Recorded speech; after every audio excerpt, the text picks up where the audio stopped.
and welcome back to Voyage of a Time Wanderer. Today I am here to share my list of possibilities for the Booktube spin number 2.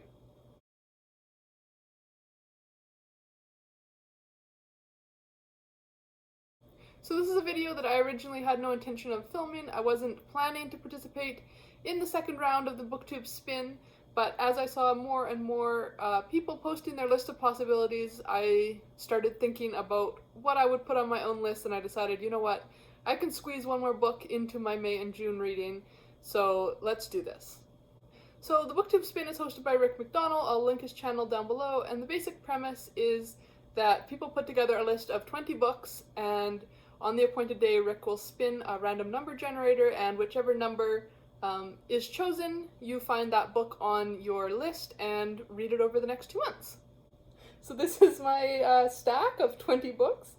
As Rick recommended, I did sort it into 4 different categories, and I will just start from the top, which is number 1, and work my way down. So the first category of 5 books is books I have started before, and all of the books on this list are ones that I actually purchased because they sounded really interesting while I was in university and just didn't have the time to read, so I'd get a couple chapters in or even halfway through, and then some university assignments would come up and I would put it aside and never got around to finishing them. So they're all books that I was interested in at one point, started, was enjoying, and then never finished. So book number 1 is And the Mountains Echoed by Khaled Hosseini. Like all of his novels, this is partially set in Afghanistan and looks at the complicated relationships between family members. Book number 2 is No Great Mischief by Alistair MacLeod. This is a Canadian author that I see talked about all the time. I got almost halfway through this book before I put it aside, and it is a story, kind of a life story about a family of Scottish immigrants living in Cape Breton, kind of looking back on their family history since the time they immigrated up until the 1960s when this man's life story begins. Book number 3 is Secret Daughter by Shilpi Somaya Gowda, and this book is dealing with international adoption from India. Book number 4 is Say You're One of Them by Uwem Akpan. This is a collection of short stories from Africa. The author is Nigerian, but it looks like he has stories set all across the continent: Kenya, Rwanda, Nigeria, and Ethiopia. And this one was quite famous when it came out, and I remember I got one story in and I did really enjoy that story, so I would love to pick this one back up. Book number 5 is Sussex Drive by Linda Svendsen, and the protagonist in this book is a fictional prime minister's wife, and it looks at kind of politics and intrigue in Canada's capital city. Then my category for my next set of 5 is Memoirs. So for book 6, I have Miranda Hart's Is It Just Me? She's a British comedian who had a famous TV show called Miranda that is absolutely hilarious.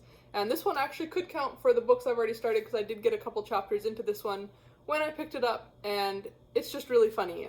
And I think it would be a nice light read for the summer months. Then continuing on the celebrity memoir train, I have for book 7, Lauren Graham's Talking as Fast as I Can. I've actually never seen Gilmore Girls, which I think is what most people know her from, but I did love her character in Parenthood.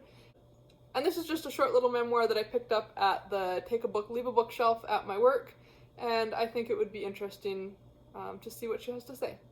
Then for book 8, I have The Book of Small by Emily Carr. This is actually a bind-up of 4 of her memoirs, and I would only be planning on reading The Book of Small, which was the first one that she published. Emily Carr is a very well-known British Columbian artist. She's from my hometown, and I've always meant to read her writing. She was a fascinating woman in the beginning of the 20th century. And The Book of Small was first published in 1942. It collects 36 stories based on her frontier beginnings and stars a colorful cast of friends, family, neighbors, and strangers, all seen through the eyes of a curious, irrepressible girl. So she wrote a number of memoirs kind of going through her life, and The Book of Small is the beginnings of her childhood. Then for book number 9, I have Black Klansman by Ron Stallworth. This is a memoir of a black police detective in the United States who had to infiltrate the KKK to try to prevent further terrorist actions by the organization. It sounds absolutely fascinating, and it's quite a short little memoir, and I think it would be a very interesting story to learn more about. Then at book number 10, and the last book in my memoir category, I have Half Broke Horses by Jeanette.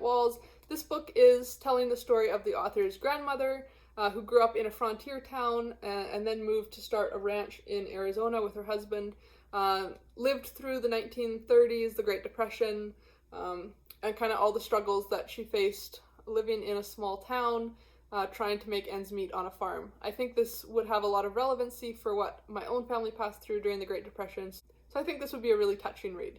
Then my third category is historical fiction. So for book 11, I have The German Girl by Armando Lucas Correa. This is a book about a German Jewish woman who was part of a boatload of refugees that took the St. Louis steamer from Germany to Havana, Cuba in 1939 to try to escape as Nazi Germany grew in power.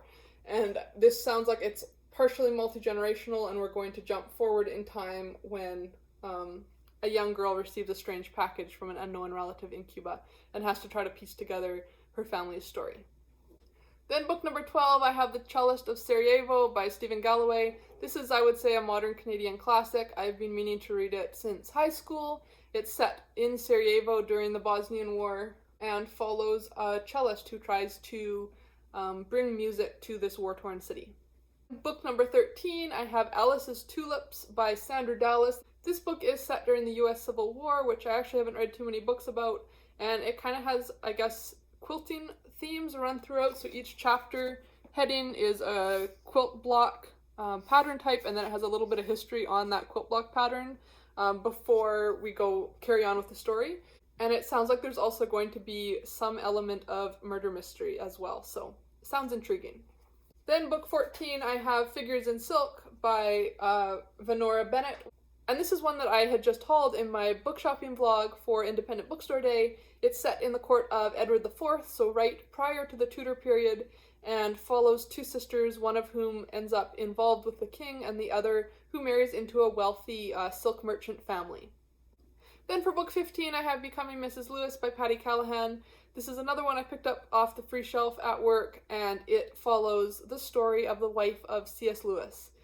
I love C.S. Lewis's writing, so I think learning more about his family life would be a real treat.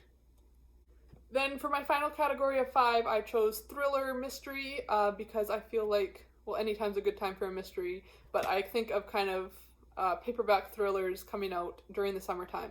So book 16 is The Confusion of Languages by Siobhan Fallon. This is one that I've been wanting to read forever. I think the cover is just so beautiful. And it follows two American expat women who are living in Jordan.